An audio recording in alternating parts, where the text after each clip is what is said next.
So, welcome to the Writer's Mindset with myself, Yvonne Redden. And throughout the series, we talk about all things books and authors and the writing processes that writers go through. And today, my guest is Derry author. Can you get used to that name yet? The author, It's interesting. Yes, keep Kevin going. Harkin. Yeah, I know. And look, I just published my book this week as well. And it's just hard to get used to being called an author, isn't it, Kevin? But we're here to It's talk about you and your book. yes, And you've written a beautiful memoir about your dad, Terry Harkin, who was a footballer in Derry. And I have a copy of the book here. My God, Kevin, it's heavy, isn't it? it took a bit of work. It took a bit of work. Yes, and That's like a it's history a book big about story. football in Derry, isn't it? It is. Yes, Brilliant. that's part of it. And I'm actually there's a photo of me embedded in that back cover as well because it was Is that, taken there's from one of a. your dad, isn't it? It is. Yes, that's Wow. people have been commenting on how good he looks and how it didn't pass through generations. So that's quite that's fine by me. Well, that's Yeah, nice. And so you're in here somewhere, are you? I am, yes, because that photo was taken after So- the '89 Cup final when Derry won Wow. the treble, Oh, and that's brilliant. so which is why we have the photograph in the house. But and It's I am on lovely. the back cover. Yeah, It's I there didn't have the somewhere. audacity to stick myself on the front cover. So You're you're not the good. lad there with the moustache, are you? No, the other side. Yeah, yeah.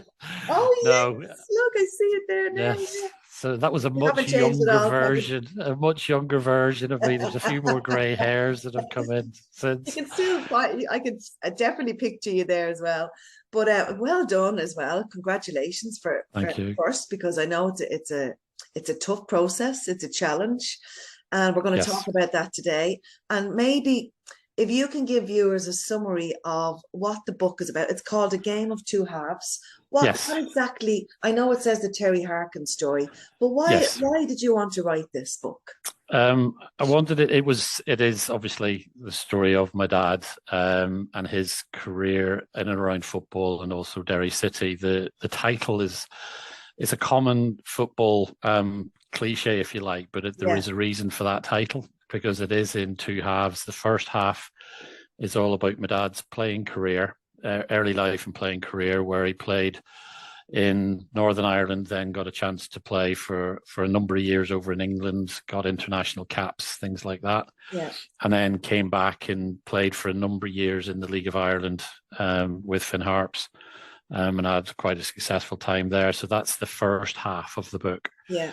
and then the second half is all about my dad's involvement in the so-called Gang of Four, which Yeah. is a local name attributed to a group of gentlemen that took it upon themselves to campaign to try and get senior football back into Derry and get Derry City back into the league because they had obviously been ejected from the Irish League in Northern Ireland in the early 70s. Okay. And then every time they applied year on year, they were rejected in their application. So they took it upon themselves to look outside the box, as it were, and try and get the team into the League of Ireland, where the four of them had experience of Mm. in playing.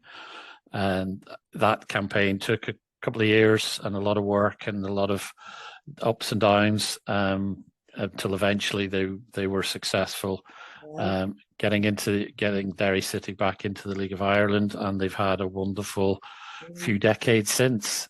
So that would have Um, been a monumental change, wouldn't it? Definitely, it was a strategy that Mm. obviously in the authorities at the time and a lot of the people in the press would not have envisaged as possible because Yeah. obviously it was in the middle of the 80s when there was lots of political Yeah. shenanigans going on, as it were, Mm. and that would have made it even more Right in the difficult. middle of the But troubles and all, Kevin, wasn't yes, it? it Mm. was. Yes, so that was always a backdrop. Yeah.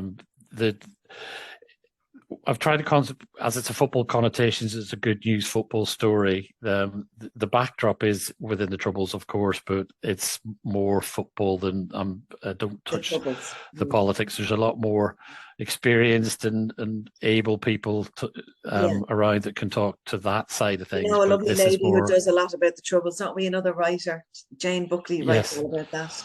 Can I Yes, ask funny. you? I'm in the middle of reading Jane's book at the Yeah. moment, so I'm really Oh, quite she's done a interested in that. tetralogy of books. Oh my God, she's amazing. Who was Yeah. the Gang of Four? What, like including your dad? Yeah, my dad was obviously the one, but then there was three friends of his that they also had played with. The gentlemen of Tony O'Doherty, Eamon McLaughlin, and Eddie Mahan.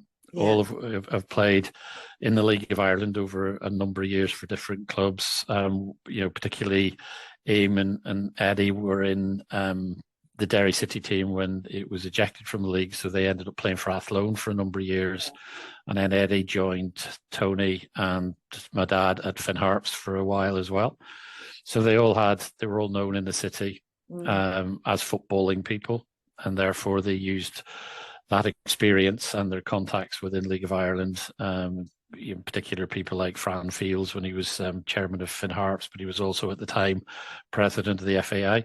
yeah, And so that they used that kind of contacts, got a campaign going, had support from a number of different clubs in the League of Ireland, in particular, Shamrock Rovers, St. Pat's, things like that. But yeah. leave the detail within the book to read on how Yeah. all of They really set a those came precedent, together. though, didn't they? They really set the precedent that Definitely. change things. Yes. Well, you just had to be persistent as well. By the sounds of it, they were.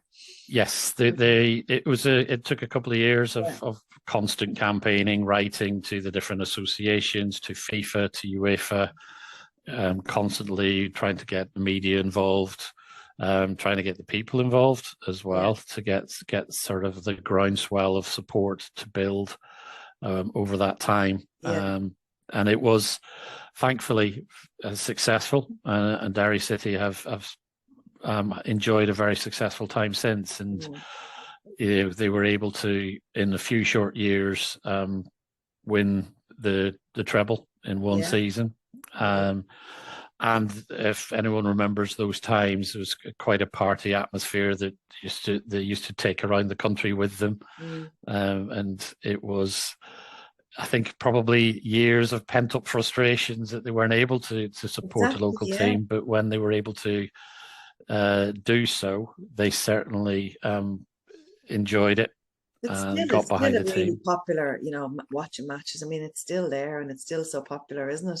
Definitely. Social wise. Well, but you seem to be very, a lot about your football, obviously, because it's a football it's a football family. Yes. Yeah. Well, that's funny enough. We to sum it up, on the weekend we actually launched the book. It was scheduled for a reason, because it tied in with my mum and dad's 60th wedding anniversary.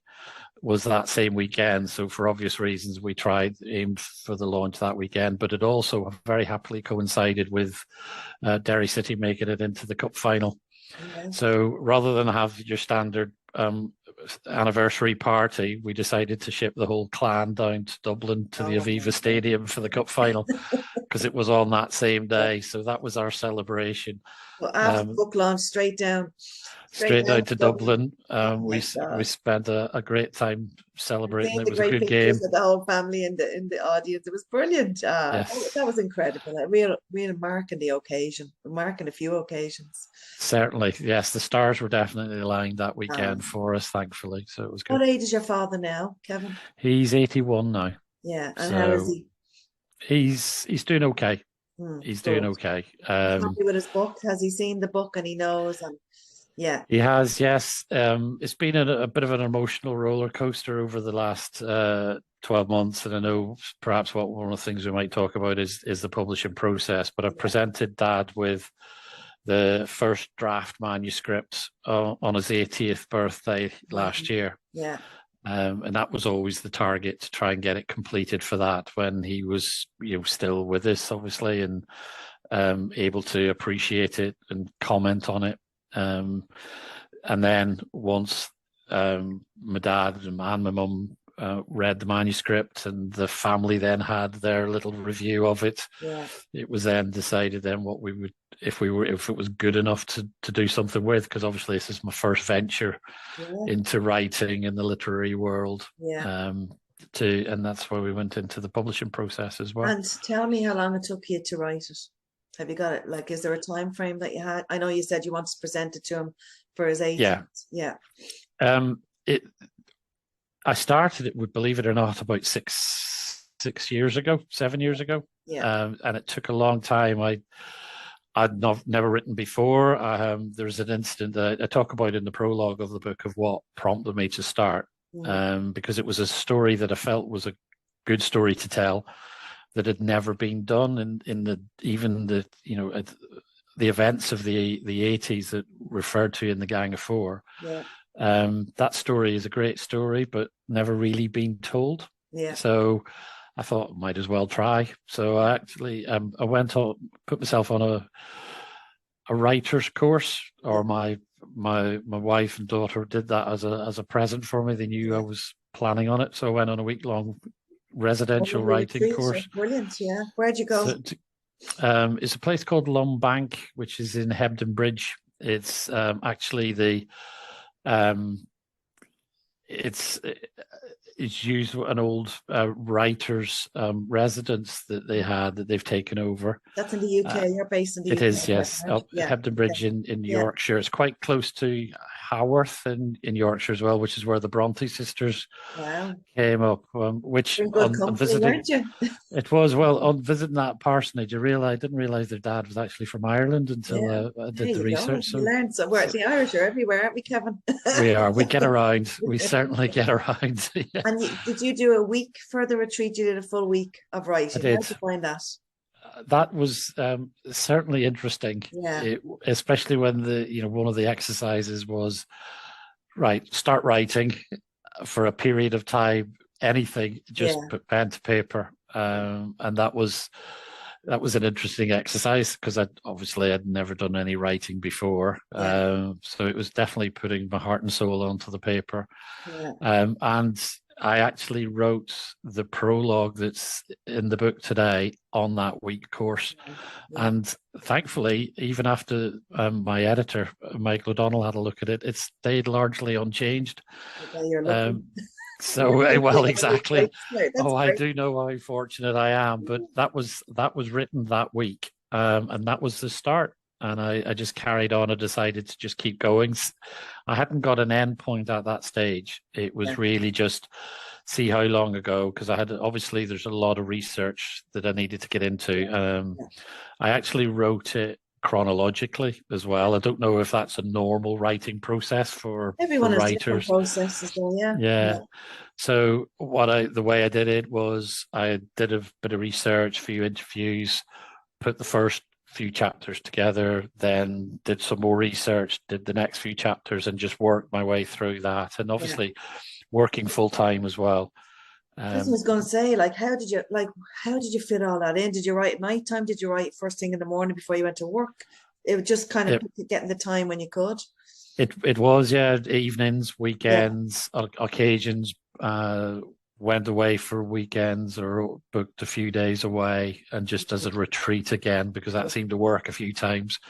And it just carried on doing it that way. Did you lock yourself away, or did you have a play? And that worked for you? Just the isolation, so you could think. Yes, definitely. So it's isolation. I'm not one of these that needs to have music playing in the background or anything. I know people have different ways of doing it. So it's always, ever since at school, it was always I need silence rather than blaring music. But it was in a room with me, my research, my dad's scrapbooks, internet, and then calling in. And before you know it, you're looking at your clock going, where did that 7 hours go? Pretty much, yes. I better take a break and eat. You forget probably, because I'd say you get so consumed with it, Totally immersed in it. Immersed in it. It was a wonderful experience. Never for a large number of those years did I ever think it would ever be more than a manuscript and an electronic file for me and the family. It's great to have your dad, isn't it? A real memory. And what did you do about publishers? Did you go through a list of people that you wanted? Did you pick the genre? Obviously it's a memoir. It is a memoir.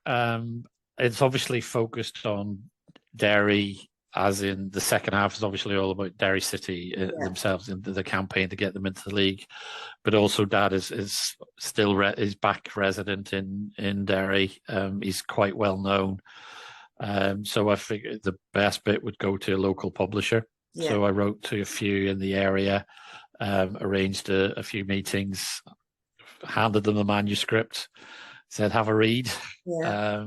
And thankfully, and I know I'm really fortunate in this, that I was able to have a gentleman, Garwin Downey at Colmcille Press, read it, appreciated it, and said he would make time to publish it for me and lead me through the process. He was able to source an editor for me, source a designer, and he managed the whole process. He also then had the printers that he worked with. So immense thanks to Garwin at Colmcille, because he managed everything for me, led me by the hand through the process, as it were, because obviously I've never done anything like it before. Yeah. You don't realise until you sit down and go, well, like, what do I do now? I've written it. And then there's the after that, when it's published, how do I get it out there? Which is where we got it connected through, which is great.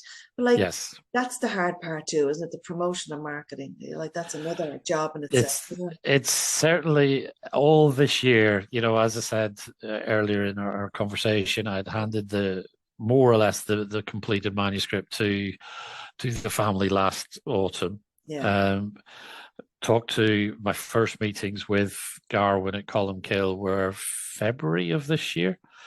And so the whole learning experience from that time to the launch a couple of weeks ago was a real experience that I loved every second of it. Yeah. A few ups and downs and the emotions of handing my baby over to an editor to have him change it, improve it, whatever. So that was an interesting experience. You're happy with it now, obviously, Aaron. I am, I think with history, really, Kevin. You know, that could be something that could be on a curriculum for schools as well, you know. Oh God, that would be lovely, but I don't want to get ahead of myself on any of that. Yeah, absolutely. It's like, it's nearly like it's such a big book.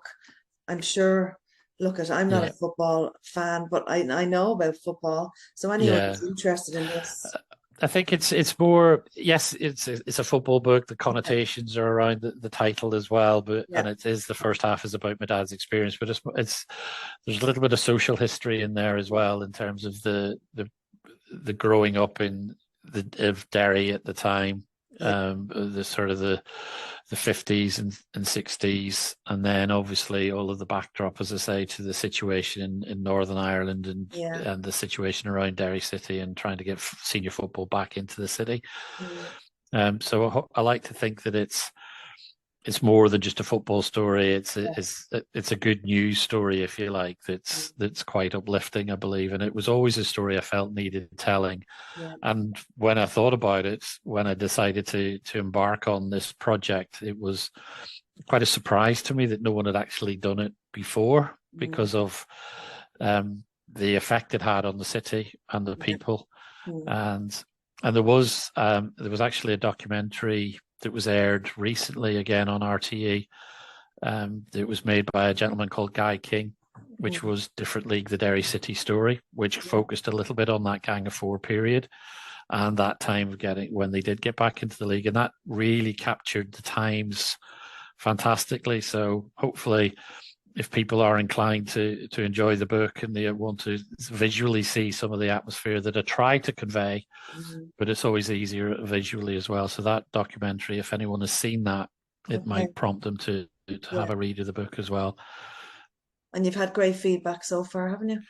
So far, I have had very good feedback from anyone that's read it. And what's interesting, you know, I know you say you're not a football fan as such, but there's a lot of people friends and colleagues that are exactly that. They're not interested in football in any way, shape, or form. We're not interested. Now, don't get me wrong. Yeah, no, there's other. Exactly. They've they've read the book now since it's Mm. even, again, quite a few of them have actually said they can't put it down once they start, which is interesting feedback. Great feedback, yeah. And they're not sport people, but they Yeah. say they really enjoyed the read. And Because you've got the human interest side in your book, you see, and I love that. exactly. So it's Yeah. about your dad and the Gang of Four. So there's a real human interest Yeah. topic in there, you know. And how's your father now? Your father's dementia, has he? He has, yes. He's doing okay. My mum's a star in terms of looking after him as well, but then she's done that all her life, you know. Yeah, yeah. Whilst Dad concentrated on the football, Mum made Which sure. makes this even more, you know, more. It's lovely to have this now, this book about your dad, isn't it? It is. It was something I'm glad I was able to do. Yeah. It was a project that it certainly became more than just a book, more than just the memoirs. It's the family history, the legacy of my dad and for the rest of the family and anyone else that might be interested in knowing. Because I think if I could just sort of divert slightly, one of the things that really hit home to me over the last couple of weeks is Derry City had the run up to the cup final. They had a lot of the players go to the local schools to build the atmosphere and to get the kids involved. And I was invited along to my sister's school, where she's a teacher, my sister Claire at St. Patrick's in Derry. And we went along on the same day. My dad was introduced to the kids along with the Derry City players. And what struck me was that the club had sent 3 of the players that were on the books and were in the cup final squad that had actually been pupils at that school. Yeah. And so you had all the kids in the crowd all reflecting on their heroes of Derry City, who all used to be pupils of that school. And I think if perhaps it may have happened in other ways, but certainly because of what Dad and the other 3 gentlemen, Tony, Eddie and Eamon, had done, it set that legacy up for generations to come, that they were able to play in the League of Ireland and experience it and tour the country following their team and perhaps end up as players themselves. Incredible. And I think it's a marvellous legacy to leave. There is. And hopefully the book helps capture some of that. I think it will. And Kevin, I'd say you have another book in you, have you? You're on a roll. I've enjoyed the experience. I am on a roll. You've enjoyed the whole experience, haven't you? Yeah, I have. Yes, and it's something I want to keep going. And obviously, the feedback I've been receiving on this one suggests that I can keep going and hopefully convince people to read another one. Yeah. So, do you have time to read anything at the moment yourself? It's, as I say, a full-time job. Yeah, I'm following through. I had the pleasure of being introduced to Jane Buckley, as you mentioned earlier. She's a wonderful person as well as a wonderful writer. So I'm reading the first of the tetralogy. So I'm looking forward to going through the rows. Yes. So I'm reading that. And also for a little light-hearted reading, again, I'm afraid sports related. I'm reading Peter Crouch's How to Be a Footballer for a bit of light-hearted stuff, because he's quite funny in the way he writes. He's getting himself a reputation as quite a good pundit after the game as well. So I'm enjoying that one as well. I tend not to have a whole lot of books on the go. I like to just read one and finish it. I like one at a time. So do I. I'm the same. Yeah. So people can find your book. It's you're going to have a new Facebook author page. We're going to share that as well in the post above this. And you're on Twitter. Yes, I am. And you have a website hopefully after Christmas so where people can find you and get the book there as well. That's all coming down the line. So where can people get the book at the moment? At the moment, online, it's on Etsy at the moment, either from myself direct or from Colmcille Press, the publishers. It's also online at Waterstones, and they'll order direct from the publisher. And at the moment, we're in the local bookshops in the Derry area. Little Acorn bookstores, Foyle Books, and at Derry City Club itself But as well. outside that, I'll put the links up for Etsy, and we put up a link for your Facebook, and people can message you directly, can they, there as well? Yes, they can. Yes, Okay, definitely. great. That's fantastic. Thanks very much, Kevin. Lots of info there. Thank you. Thanks for your time, Yvonne. I You're very welcome. You're very appreciate the welcome. conversation. Thank Yeah, you it's very always much. good to talk about writing and everything, isn't it? It's interesting. Everyone has such different processes, you know? Yes, I just went for it. I Yeah. didn't have any real plan. I just thought, well, let's give it a go and keep going. As one of the exercises, ironically, on that course that I said I attended, it was just put your pen to paper and start writing or typing and just keep going. And that's the process I tended to use once I had all the research gathered. Yeah, she has that as well. Julia Cameron, where it's called the morning pages, where the minute you wake up and you write. So yeah, it can be your dreams or it can be just the way you're feeling. But the thing is to just write every day. Yes. So whether it's in a little journal or whatever, it's a notebook beside you, just write. I think that's the secret to what everyone says when I talk to them on this is try and write every day. Yeah, I even have, when everybody has a phone these days. Yeah. I have a notes page. Oh, yeah. Going if I think of something absent-mindedly or whatever of topics or changes or whatever, I'll just note it down on the notes page on my phone, so that way you don't even need a pen and paper with you on occasion. Especially when you're out walking as well. You could even record as well, thoughts, and then transcribe them later. Look, technology is changing so quickly. There's lots of different ways to do it now, isn't there? That's great. Okay, Kevin, thanks very much for your time. I'll let you get back to your real job. Yes, thank you very much. And I'll see everybody next time on The Writer's Mindset. Thanks a lot, Kevin. Take care. Thanks very much, Yvonne. Thanks for your time.